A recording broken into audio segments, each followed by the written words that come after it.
Hi, good morning to everybody. जैसा कि हमने प्रीवियस वीडियो में सीक्वेंस एंड सीरीज के चर्चा कर चुके हैं, अभी आपके सामने प्रोग्रेशन पे टॉपिक पे चर्चा कर रहे हैं।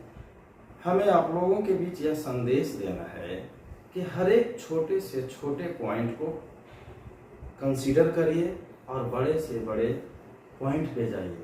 छोटे से छोटे कंसेप्ट अगर आपके पास है तो बड़े से बड़े क्वेश्चन को डील कर पाइएगा। जैसा कि प्रोग्रेशन का मतलब ही होता है कि जितने भी सीक्वेंस के term means if the term of sequence are written under a specific condition like 2, 4, 6, 8, जैसा कि डिफरेंस दे रहे हैं 2 के बाद 4, 4 के बाद 6, 6 के बाद 8। उसी तरह अगर हम इस तरह का एग्जांपल कंसीडर करते हैं 4, 4 के बाद 16, 16 के बाद 64, इस तरह टर्म अगर लिखा हुआ है तो इसे हम प्रोग्रेशन समझते हैं। प्रोग्रेशन में हम 3 टाइप को पढ़ते हैं, एक अर्थमेटिक प्रोग्रेशन, दूसरा जियोमेट्रिक प्रोग्रेशन और तीसरा हार्मोनिक प्रोग्रेशन। अर्थमेटिक प्रोग्रेशन को हम 10th क्लास में 10th स्टैंडर्ड क्लास में आप पढ़ चुके हैं। जैसे कि अर्थमेटिक प्रोग्रेशन है क्या, कैसे हम कहेंगे कि ये एपी में है और किस तरह से कहेंगे कि ये सीक्वेंस या टर्म मेरा जीपी में है और किस तरह से समझेंगे कि ये मेरा हार्मोनिक प्रोग्रेशन में है। यदि common difference means difference of any term to the just preceding term always constant throughout. This constant is called common difference or it is denoted by a small d या capital D. It means that कि आगे वाला term और just उसके पीछे वाला term हमेशा यदि सेम हो तो हम उसको कॉमन डिफरेंस के तौर पे अर्थमेटिक प्रोग्रेशन को पकड़ते हैं कि ये दिया हुआ टर्म मेरा एपी का है, लेकिन यदि नेक्स्ट और उसके जस्ट पहले वाला का रेशियो निकाल देते हैं, अनुपात निकाल देते हैं, यानी नेक्स्ट और उसके पहले वाला का रेशियो डिवाइड मीन्स कर देते हैं और यदि वो सेम आता है तो वह रेशियो को हम कॉमन रेशियो समझते हैं और उस तरह का टर्म को ज्योमेट्रिक प्रोग्रेशन समझते हैं। हार्मोनिक प्रोग्रेशन हम reciprocal of each term of AP, जैसा कि हम अभी एपी के टर्म में खड़ा है मान लिया जाए, तो हम अपने आप को उलट लें कि अगर मुंडी मेरा नीचे हो पैर ऊपर हो तो ऐसे कंडीशन में हार्मोनिक प्रोग्रेशन समझते हैं। जैसे 2, 4, 6, 8 एपी में है तो 1/2, 1/4, 1/6 मेरा एचपी में होगा। जैसा कि लाइक एग्जाम्पल के तौर पे हम कह सकते हैं,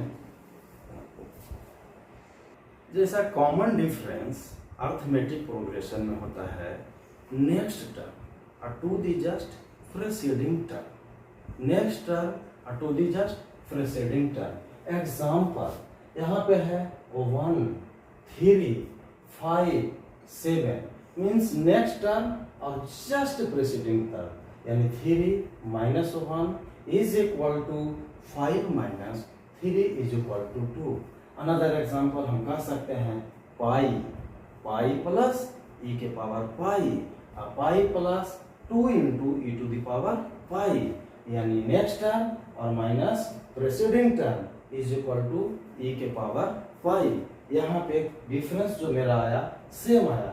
सो इन जनरल हम कह सकते हैं कि ये यदि पहला टर्म हो और उसका कॉमन डिफरेंस d हो तो a फर्स्ट टर्म, उसका नेक्स्ट होगा a + d, then a + 2d, then a + 3d।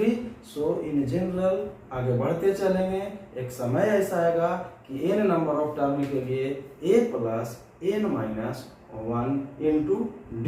So in general वे में हम कह सकते हैं अब कि d जो वैल्यू है हमेशा वैरी कर रहा है। अगर d का मान 0 से बड़ा हुआ, now what is arithmetic progression?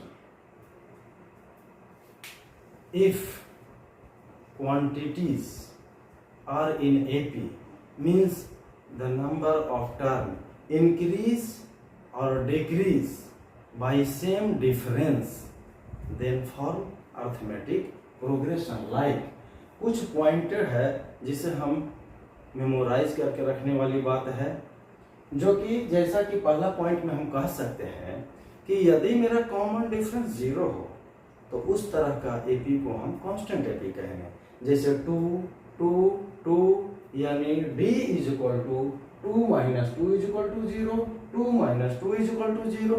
यानी कहने का मतलब हो गया कि नेक्स्ट माइनस प्रीवियस हमेशा सेम हुआ, तो उसी को तो बोलते हैं कॉमन डिफरेंस, और वो फॉर्मेशन करता है अरिथमेटिक प्रोग्रेशन। यदि अब d का वैल्यू 0 से बड़ा हो जाए तो उस तरह का एपी जो फॉर्मेशन होगा वह बढ़ते क्रम में यानी इंक्रीजिंग टर्म एपी हो जाएगा। जैसे 1 2 3 4 5 या कह सकते हैं 2 4 6 8 10। लाइक यदि d का वैल्यू 0 से छोटा हो गया तो उस तरह का एपी को हम कहेंगे डिक्रीजिंग एपी। जैसे हो गया 10 8 6 4 2, इस तरह से ये जो वैल्यू मेरे पास हो गया, या कह सकते हैं 2 0 -2 -4, यह एक डिक्रीजिंग एपी है। लेकिन यदि कॉमन डिफरेंस सब्ट्रैक्ट करने के बाद यानी नेक्स्ट टर्म और प्रीवियस टर्म करने के बाद यदि वो आई हो, यानी कहने का मतलब उसमें इंक्लूड हो इमेजिनरी नंबर। इमेजिनरी का मतलब कोई भी रियल नंबर नहीं, यानी यूनिट ऑफ कॉम्प्लेक्स नंबर, यानी i equal to under root -1, यानी i स्क्वायर बराबर हम कह सकते हैं -1। जहां यदि i हो गया तो उस तरह का फॉर्मेशन में जो अरिथमेटिक प्रोग्रेशन फॉर्म होगा वह एक कहलाएगा इमेजिनरी अरिथमेटिक प्रोग्रेशन। यानी मेमोराइज कर दे रहे हैं, यदि d is equal to 0 constant AP, d का वैल्यू 0 से बड़ा इंक्रीजिंग एपी, अगर d का वैल्यू 0 से छोटा डिक्रीजिंग एपी, यदि d का वैल्यू आई देन आप कह सकते हैं इमेजिनरी एपी। अब इसमें हम कह सकते हैं फॉर्मूला फॉर कॉमन डिफरेंस के बाद हम कह सकते हैं general term of AP. AP का जनरल टर्म क्या हो सकता है? यदि ए उसका पहला टर्म हो और डी कॉमन डिफरेंस हो और नंबर ऑफ टर्म यानी पदों की संख्या यहाँ पे n हो तो उसका last term from the beginning. हाँ, जैसा कि यदि a मेरे पास एपी का पहला टर्म हो और d कहते हैं कॉमन डिफरेंस ऑफ एपी और n is the number of term of AP, तो पहला टर्म यानी T1 इज इक्वल टू हम कह सकते हैं फर्स्ट टर्म, और ये T1 जो मेरा होगा फ्रॉम बिगिनिंग यानी शुरू से पहला टर्म होगा, यानी हम लिख सकते हैं a plus 1 minus 1 into D. इसी तरह दूसरा टर्म जो मेरा आएगा सेकंड टर्म एपी का, ये जो होगा a plus 2 minus 1 into D, यानी यहाँ पे 2 है तो यहाँ पे भी 2।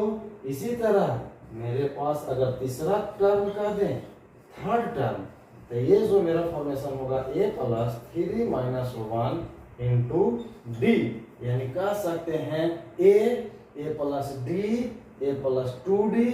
इसी तरह अगर हम 15th टर्म यानी 15वां टर्म अगर यहाँ पे कहते हैं P15 यानी 15वां टर्म अगर हम कहते हैं एपी का, तो यह हो जाएगा a plus 15 minus 1 into D बराबर a प्लस 14d।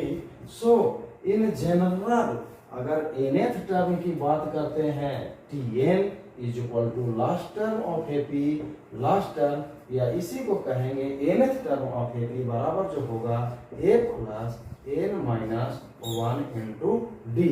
अगर आपके पास क्वेश्चन में कह दे कि किसी भी अरिथमेटिक प्रोग्रेशन का पहला टर्म दे दे और उसका नंबर ऑफ टर्म दे दे और डी का वैल्यू दे दे, तो यहाँ पे लास्ट टर्म हमें निकल जाएगा। या क्वेश्चन में ऐसा भी कह सकता है कि लास्ट टर्म यदि दे दे और उसका पहला टर्म दे दे और कॉमन डिफरेंस, तो कहेगा कि number of term find out करिए।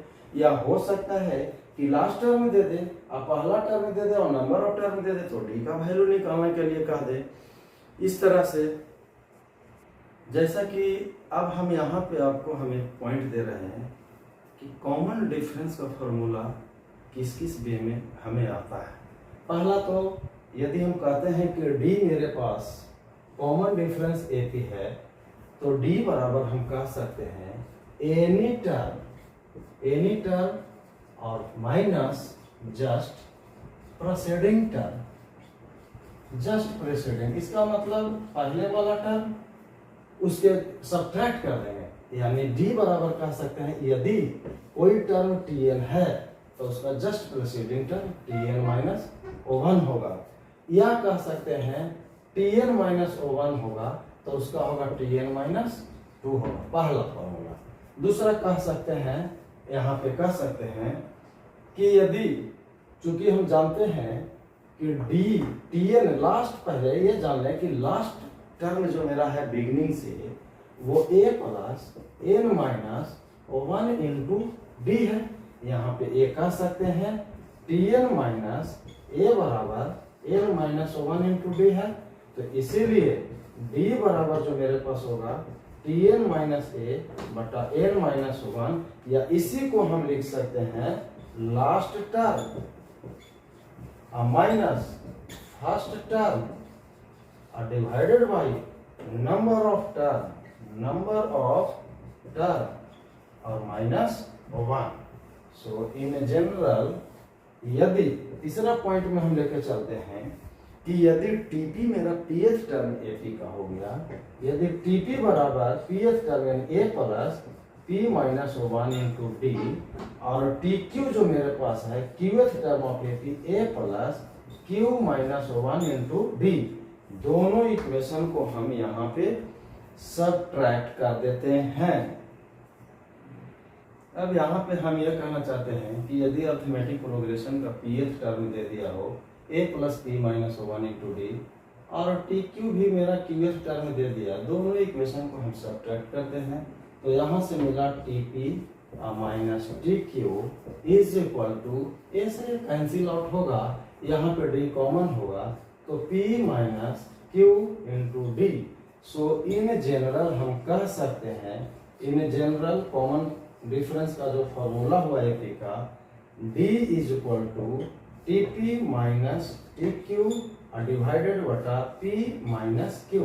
यानी क्वेश्चन तौर पे हम यह कहना चाहते हैं कि यदि आपके पास क्वेश्चन में दे दे कि किसी भी अर्थमेटिक प्रोग्रेशन का 15वां टर्म यदि दे दे, मेरे पास यदि अर्थमेटिक प्रोग्रेशन का 15वां टर्म आपका दे दे, 15th टर्म यदि मान लिया जाए कि 20 दे दे, और उसका 16वां टर्म अगर मान लिया जाए कि ये मेरा 30 हो, तो कह रहा है कि इसका पहला टर्म क्या होगा, इसका कॉमन डिफरेंस क्या होगा।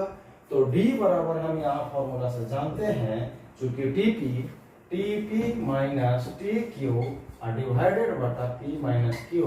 सो यहाँ पे अगर टीपी के जगह 15वां टर्म लेते हैं 15th minus T 16 divided by 15th minus 16, यानी कह सकते हैं यहाँ 15वां टर्म 20 है और ये मेरा 30 है, डिवाइडेड बाई माइनस 1, यानी आप कह सकते हैं माइनस 10 और माइनस 1, इसका आंसर इज इक्वल टू 10।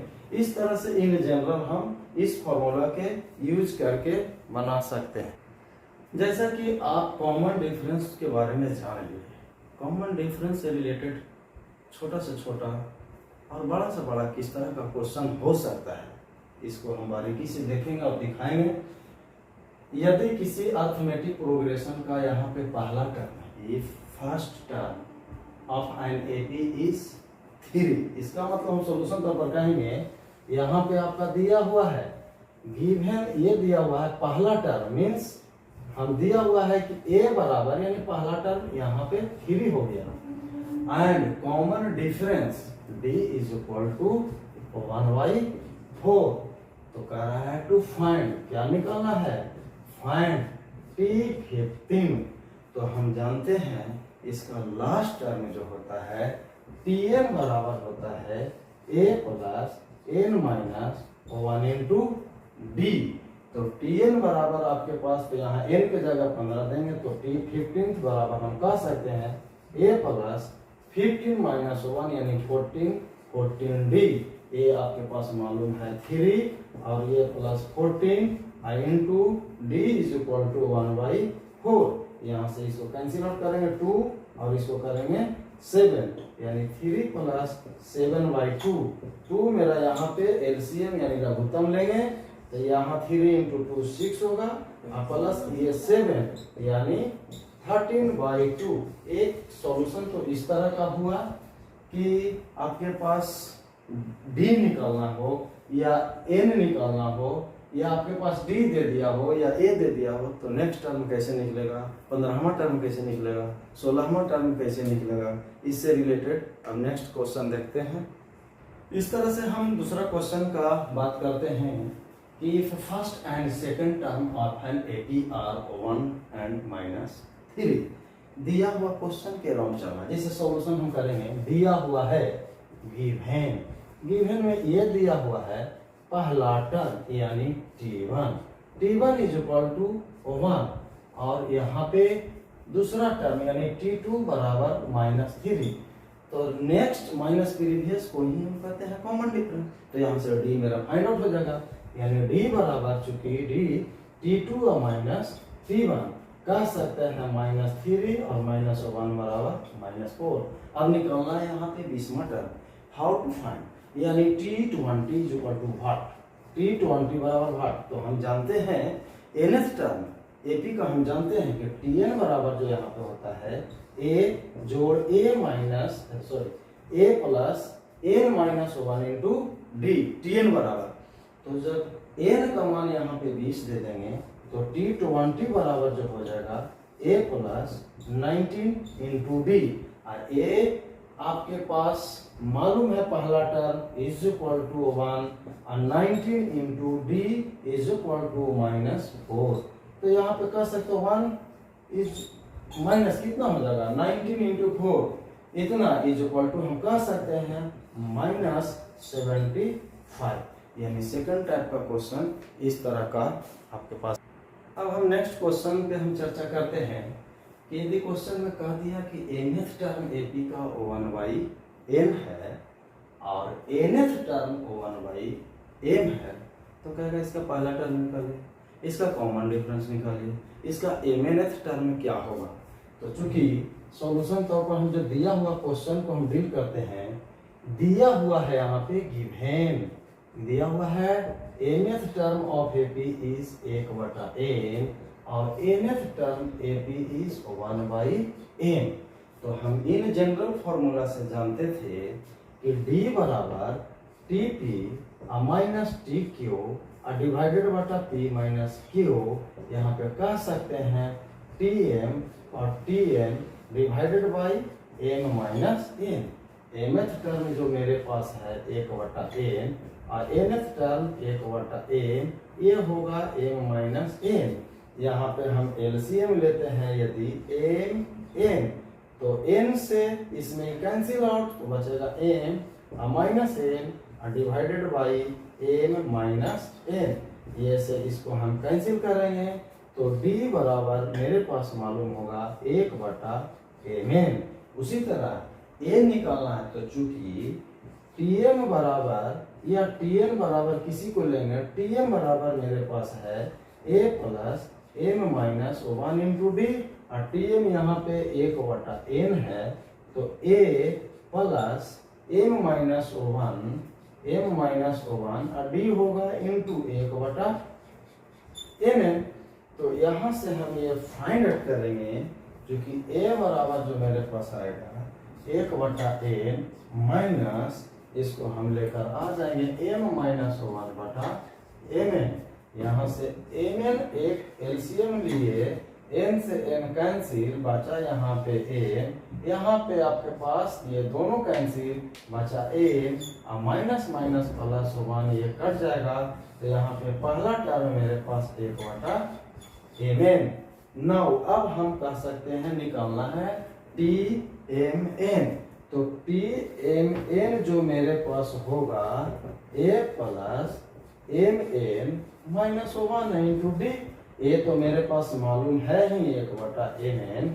इसी तरह माइनस इसका mn और ये d होगा मल्टीप्लाई करेंगे, ये भी मेरे पास सेम है, डी एम एन, यानी यहाँ पे एम एन होगा, एलसीएम लेंगे एम एन, तो ये हो जाएगा 1 plus M N minus 1, minus से माइनस कैंसिल होगा और नीचे बच जाएगा आपके पास एम एन और ये एम एन, ये कैंसिल होगा, तो यहाँ पे वैल्यू जो आएगा 1, यानी कह सकते हैं कि ए बराबर बी 1/mn और mn टर्म जो यहाँ पे आया इज इक्वल टू 1। यहाँ पे एक चीज देख रहे हैं कि एपी का जो सीक्वेंस है, जैसा कि हम देख रहे हैं, एग्जांपल तौर पर हम लेकर चलते हैं कि यदि 1 2 3 4 ये 5 मान लेते हैं, ये तो मेरा एपी में है ही, ये एपी में है,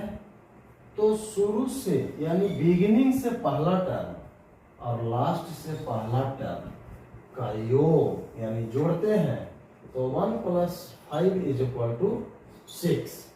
और इस साइड से यानी इस वैल्यू को हम शुरू से दूसरा टर्म और लास्ट से हम दूसरा टर्म को ऐड करेंगे, तो ये भी मेरा हो जाएगा 6 और ये 3 प्लस 3 इज इक्वल टू 6, यानी हम कह सकते हैं in a finite AP, in a finite AP sum of the term is equidistant from beginning and end is always same such that it is equal to the sum of the first term and last term. Like example पे हम कह सकते हैं कि यदि A1, A2, A3, A4, A5 आपके पास AP में यदि है, तो क्लियर वे में हम कह सकते हैं कि A1 plus A5 is equal to होगा A2 plus A4 is equal to A3 plus A3। अब इस टॉपिक से हम किस तरह से क्वेश्चन एराइज रहता है और किस तरह से हम इसको अटैक करते हैं क्वेश्चन पे, जैसा कि अब इससे रिलेटेड हम क्वेश्चन देंगे। अब देख रहे हैं दिए हैं और इसको सॉल्यूशन करने का तरीका भी देखते हैं कि किस तरह से हम इसको सोल्व कर सकते हैं। चूंकि A1, A2, A3, A4, A5 मेरा AP में है, चूंकि यहाँ पे दिया हुआ टर्म है गिवन, ये दिया हुआ है कि A1, A2, A3, A4, A5 मेरा AP में है, तो थ्योरी से हम जानते हैं कि sum of first term and end वाले टर्म दोनों को इक्विडिस्टेंट टर्म होता है, यानी A1 और शुरू से पहला और लास्ट से इसका पहला, ये इज इक्वल टू यहाँ पे कहेंगे A2 plus A4 is equal to A3 plus A3। Then यहाँ पे दिया हुआ भी है, क्योंकि A3 का मान यहाँ पे 2 दिया हुआ है, तो यहाँ पे कह सकते हैं 2 प्लस 2 बराबर 4। तो कह रहा है कि what is the value of sigma mean summation I का मान 1 से लेकर 5 तक, इसका वैल्यू हमको निकालना है। आई का मान 1 होगा तो A1 होगा, 2 होगा तो A2 होगा, इसी तरह A3, A4 और A5। चूंकि A1 और A5 इसको हम जोड़ देंगे, तो A1 plus A5 is equal to यहाँ पे आपके पास है 4 और A2 प्लस A4 भी यहाँ पे है मेरे पास 4 और A3 का मान दिया हुआ है 2, यानी क्लियर आउट कर सकते हैं 4 plus 4 plus 2 is equal to 10। इस तरह से भी क्वेश्चन एराइज हो सकता है और है भी सामने आपके पास। अब नेक्स्ट क्वेश्चन हम देखते हैं। क्वेश्चन में कह रहा है कि in a certain AP 5 times the 5th term. Question के अनुसार चला जाए, सॉल्यूशन में यहाँ पे दिया हुआ है क्वेश्चन के अनुसार 5 टाइम्स यानी 5 गुना, 5 टाइम्स 5th टर्म यानी T5 is equal to the 8 times of eighth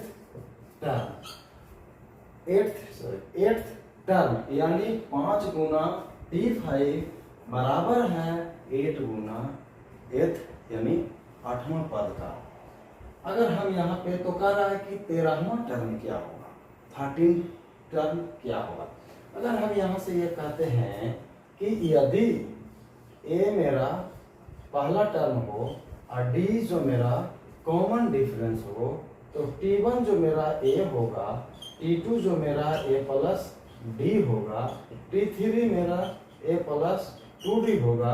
इसी तरह हम लेकर चलेंगे t5 का मतलब a plus 4d is equal to 8 into a plus 7d।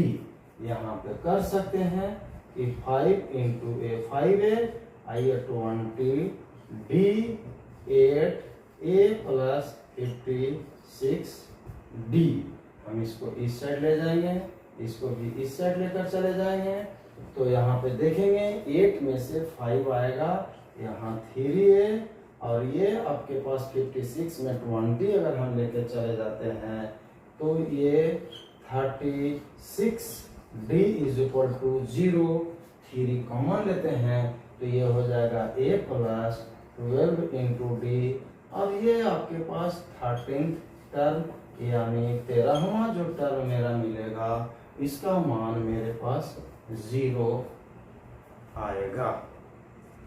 अब एक अलग तरह का क्वेश्चन है, इसमें यह कह रहा है कि सिद्ध करिए, प्रूफ करिए कि जो आपके पास सीक्वेंस जो डिफाइंड हो रहा है tn के द्वारा, यानी nth टर्म इसमें दे दिया है 5n प्लस 4। इसका मतलब n is the number of term, बाकी 5 और 4 तो कांस्टेंट, और ये टर्म आपका AP में है कि नहीं। कैसे इस तरह के क्वेश्चन को हम सोल्व करते हैं, तो AP का कैरेक्टर है क्या, जिसका D का वैल्यू सेम हो तभी तो AP होगा।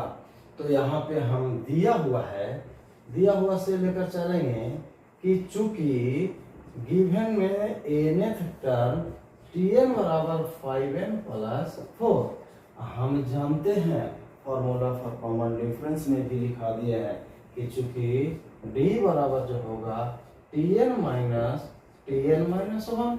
इसका मतलब यदि ये कोई टर्म हो गया तो इसका जस्ट प्रीवियस टर्म एक घटा देंगे यानी tn माइनस 1।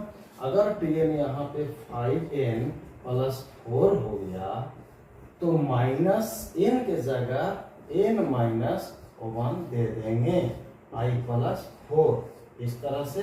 और इसको हम देख लेते हैं, ये 5n है, ये प्लस 4 है, और ये हो जाएगा मेरा 5n और माइनस माइनस प्लस 5 ये माइनस 4, इससे ये कैंसिल हो जाएगा, इससे ये कैंसिल होगा, यानी ये वैल्यू जो मेरे पास कांस्टेंट हो गया। और जब ये कांस्टेंट होने का मतलब ही हो गया d हमेशा सेम, और d हमेशा आपको सेम हो गया, तो दिया हुआ सीक्वेंस मेरा AP में है। और also find its common difference, तो कॉमन डिफरेंस का वैल्यू ही तो मेरे पास 5 आ चुका है। अब उसी में एक नेक्स्ट टाइप का क्वेश्चन आप देखिए। अब यहाँ पे कह रहा है कि सिद्ध करिए, प्रूफ करिए, शो करिए, यानी show that the given sequence, यानी आपका nth टर्म जो सीक्वेंस दिया हुआ है tn 3n स्क्वायर प्लस 2 ये AP में नहीं है। AP में नहीं आने का मतलब है कि उसका कॉमन डिफरेंस निकालेंगे, अगर वो इसमें n वेरिएबल रह गया तो AP में नहीं होगा। लेकिन यदि कोई कांस्टेंट टर्म निकल के आया, जैसा कि इसके पहले वाला क्वेश्चन में देखे थे, अगर d हमेशा कोई कांस्टेंट आया तो वो AP में होगा, और यदि n में वेरिएबल रह गया, इसमें n वेरिएबल रह गया तो AP में नहीं होगा। यही प्रूफ करने का है कि AP में नहीं है। तो कैसे नहीं है, तो चूंकि दिया हुआ यहाँ पे है, गिवन आपके पास क्वेश्चन में है tn बराबर 3n स्क्वायर प्लस 2, जैसा हम थ्योरी में दे दिए हैं कि कॉमन डिफरेंस का फॉर्मूला जो होता है any term minus just previous term. tn आपके पास tn माइनस 1 भी d होता है। d का एक फॉर्मूला था last term minus first term बटा नंबर ऑफ टर्म माइनस 1, और डी का इन जनरल फॉर्मूला देखे थे T P minus T Q बटा पी माइनस क्यू। सो यहाँ पे डी बराबर होता है टी एन माइनस वन। तो जो वैल्यू है 3n स्क्वायर प्लस 2 और n के जगह n माइनस 1 दे दीजिए।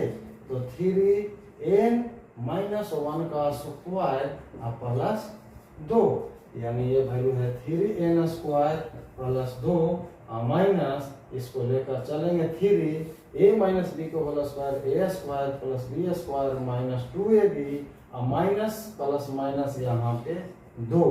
तो कह सकते हैं ये 3n स्क्वायर प्लस 2 मल्टीप्लाई करेंगे 3n square minus 3 minus minus plus 6a और ये आपके पास माइनस 2। ये से ये कैंसिल होगा, इससे ये कैंसिल होगा, यहाँ पे आपके पास 6n माइनस 3। अब इस कॉमन डिफरेंस में देखा जा रहा है कि n जो वेरिएबल है नंबर ऑफ टर्म वेरी कर रहा है। n के किसी भी वैल्यू अगर 1 लेंगे तो कुछ और होगा, 2 लेंगे तो कुछ और होगा, 3 लेंगे तो कुछ और होगा नंबर ऑफ टर्म। यहाँ पे d के साथ कांस्टेंट टर्म नहीं मिला, इसलिए हम कह सकते हैं कि जो मेरा सीक्वेंस है वो एपी में नहीं है। जैसा कि अब अगला क्वेश्चन हम इस पे देखते हैं। क्वेश्चन कह रहा है कि find first negative term of the sequence. इसमें पहला नेगेटिव टर्म इस सीक्वेंस का निकालना है। इसमें 20, 19, 1/4, 18, 1/2 और ये वैल्यू आपका दिया हुआ है ये क्वेश्चन में। ये आपके पास ये सीक्वेंस जो मेरे पास है एपी में है। तो यहाँ पे हम चलते हैं, मान लेते हैं कि nth टर्म यानी tn be the first negative term. मान लेते हैं कि ये जो मेरे पास है फर्स्ट नेगेटिव टर्म जो है यहाँ पे tn है। तो चूंकि नेगेटिव है तो tn कितना होगा, लेस देन 0 होगा। और लास्ट टर्म जो एपी का होता है फॉर्मूला तो हम जानते हैं a plus n minus 1 into D is less than 0। यहाँ पे आप पहला टर्म जो हम कह सकते हैं ये मेरा 20 है प्लस n माइनस 1 और d इज इक्वल टू, यहाँ पे हम फाइंड आउट करेंगे कि ये जो मेरे पास होगा 37/4 माइनस 20। सॉरी यहाँ पे सुजीत, यहाँ पे हम देख रहे हैं कि चूंकि ये वैल्यू यहाँ से हम d निकाल लिए, नेक्स्ट माइनस प्रीवियस, तो d बराबर यहाँ से ये 77 माइनस 80/4, यानी यहाँ पे d का वैल्यू जो आया -3/4 और यहाँ पे d का वैल्यू पुट कर दिए। यहाँ हो जाएगा 4 LCM तो 20 इंटू 4 यानी 80 और ये माइनस यहाँ पे 3n minus minus plus 3 is less than 0, यानी यहाँ पे हो गया -3n और 80 या प्लस 3 माइनस 83 साइड लेके चले गए। यहाँ पे साइन ऑफ इनक्वलिटी जो मेरा क्या हो जाएगा, चेंज हो जाएगा। साइन ऑफ इनक्वलिटी चेंज हो जाएगा, साइन ऑफ इनक्वलिटी चेंज। अगर हम कहते हैं कि -3, यदि हम बोलते हैं कि -3 ग्रेटर देन है -4 से, तो यहाँ पे 3 इज लेस देन 4 हो जाएगा क्योंकि साइन ऑफ इनक्वलिटी चेंज। तो यहाँ पे n का वैल्यू ग्रेटर देन 83/3, इसको डिवाइड करेंगे तो ये हो जाएगा 27 और 2/3। इसका मतलब n का जो वैल्यू होगा 27 पॉइंट समथिंग से ज़्यादा, यानी इसका नियरेस्ट वैल्यू जो होगा यानी हम 28 यानी नंबर ऑफ टर्म यानी 28वां टर्म जो यहाँ पे होगा नेगेटिव टर्म आएगा। अब अभी तक हम आप लोग के पास क्या दिए क्या नहीं दिए, एक बार हम समराइज करते हैं। जैसा कि एक टर्म आया था सीक्वेंस और एक आया था सीरीज। सीक्वेंस का मतलब इन ए डिफिनिट ऑर्डर, 2 के बाद 4, 4 के बाद 6, 6 के बाद 8, 5 के बाद 10, 10 के बाद 15, 15 के बाद 20। ये नहीं कहेंगे 1, 1 के बाद 50, 10 के बाद 500, 500 के बाद 5 लाख। ये बे नहीं हुआ। सीक्वेंस दो तरह का होता है, finite sequence, infinite sequence, finite number of term, finite sequence, infinite number of term, infinite sequence. इसी तरह अगला जो आएगा सीरीज। सीरीज का मतलब होता है जोड़, यानी जितना भी सीक्वेंस का टर्म है सभी को जोड़ दीजिए, यानी T1 + T2 + T3 dot Tn, इसी को कहते हैं सीरीज। सीरीज भी दो तरह का होता है, फाइनाइट सीरीज और इनफाइनाइट सीरीज। फाइनाइट सीरीज का मतलब जो फाइनाइट सीक्वेंस के टर्म को जोड़ दें तो फाइनाइट सीरीज होगा, और इनफाइनाइट सीक्वेंस ऑफ टर्म को जोड़ दीजिएगा तो इनफाइनाइट सीरीज होगा। अब होगा progression, means if the term of sequence are written under a specific condition called progression. और प्रोग्रेशन में मेरे पास होता है अर्थमेटिक प्रोग्रेशन, ज्योमेट्रिक प्रोग्रेशन और हार्मोनिक प्रोग्रेशन। अर्थमेटिक प्रोग्रेशन में कॉमन डिफरेंस हमेशा सेम होता है, डी का वैल्यू हमेशा सेम होना चाहिए, या quantities are said to be an AP. If the quantities are said to be an AP, if they are increased or decreased by same difference, यानी D का वैल्यू 0, कांस्टेंट एपी, D का value 0 से बड़ा, increasing AP और D का value 0 से छोटा, decreasing AP और D का value is imaginary number, then imaginary AP. इसी तरह फॉर्मूला फॉर कॉमन डिफरेंस में हमने आया था D का वैल्यू जो होगा एनी टर्म और जस्ट प्रीवियस टर्म।